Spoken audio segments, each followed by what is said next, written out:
Hello everyone, welcome to our YouTube channel mister Matthew are.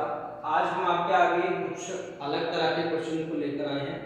आपने कई question में देखा होगा कि मान लीजिए ए और बी मिलकर किसी काम को शुरू करते हैं, लेकिन किसी रीजन से ए काम को कुछ दिन करके छोड़ के चला जाता है, तो बचा हुआ काम बी को करना पड़ता है। ठीक है, या फिर ये होता है कि शुरू में ए ने कुछ दिन काम किया, उसके बाद का बचा हुआ काम बी ने आके पूरा किया। तो जब स्टार्टिंग से लेकर एंड तक अगर सेम नंबर ऑफ पर्सन काम कर रहे होते हैं तो उसको निकाल पाना हमारे लिए इजी होता है, और वो हम निकाल भी चुके हैं। आज के क्वेश्चन में हम सीखेंगे कि अगर इन बिटवीन बीच में अगर कोई व्यक्ति काम छोड़कर चला जाता है तब कैसे दोनों की एफिशिएंसी को निकाला जाए, या तब कैसे पता लगाए कि दोनों अगर अकेले काम करें तो पूरा करेंगे। ठीक है, तो चलिए शुरू करते हैं। A can do a work in 60 days. A किसी काम को 60 डेज में पूरा करता है।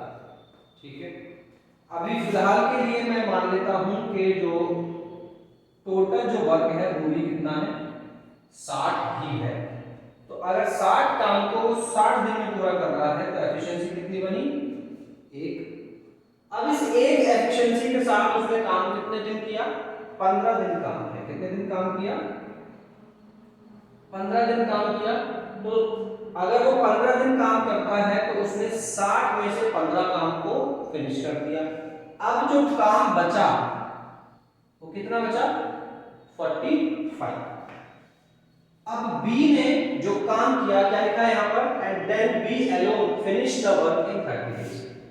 वो 15 दिन काम करके चला गया। अब बाकी का जो काम है वो बी ने 30 दिन में खत्म किया। अब बाकी का काम कितना है, 45 खत्म। बी कितने दिन में कर रहा है, 30 दिन में खत्म कर रहा है। तो इसका मतलब क्या है कि इसकी एफिशिएंसी, बी की एफिशिएंसी कितनी निकल के आएगी, वो आ जाएगी आपकी 1.5। ये भी मैं यही लिख देता हूं, एफिशिएंसी कितनी निकल के आ जाएगी, 1.5।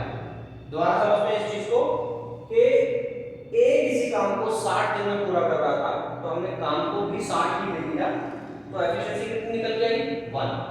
अब एक एफिशिएंसी के साथ अगर एक 15 दिन काम करता है तो 60 में से 15 काम हो गया, बचा कितना, 45। अब इस 45 काम को कौन करेगा, बी करेगा। कितने दिन में करेगा, 30 दिन में। अगर वो 45 काम को 30 दिन में पूरा कर रहा है तो उसकी एफिशिएंसी कितनी आएगी, 1.5। ठीक है, अब 45 को 30 से डिवाइड करके देख लो तो 1.5 आएगा। अब पूछा ये क्या है, the two together can finish the work in 24, 25, 30 और 30। ये डेज है। ठीक है, यहाँ पर मैंने डेज लिखे नहीं है। तो कितने दिन में दोनों मिलकर उस काम को पूरा करेंगे। तो जब दोनों मिलकर उस काम को करेंगे तो हमें दोनों की एफिशिएंसी को ऐड करना पड़ेगा। ए की एफिशिएंसी 1, बी की एफिशिएंसी 1.5। काम उनको कितना करना है, 60 करना है, क्योंकि उन्होंने ये पूछा है कि दोनों मिलकर अगर उस काम को करें तो कितने दिन में पूरा कर लेंगे। पूरा जो काम था तो हमने क्या माना था, 60 माना।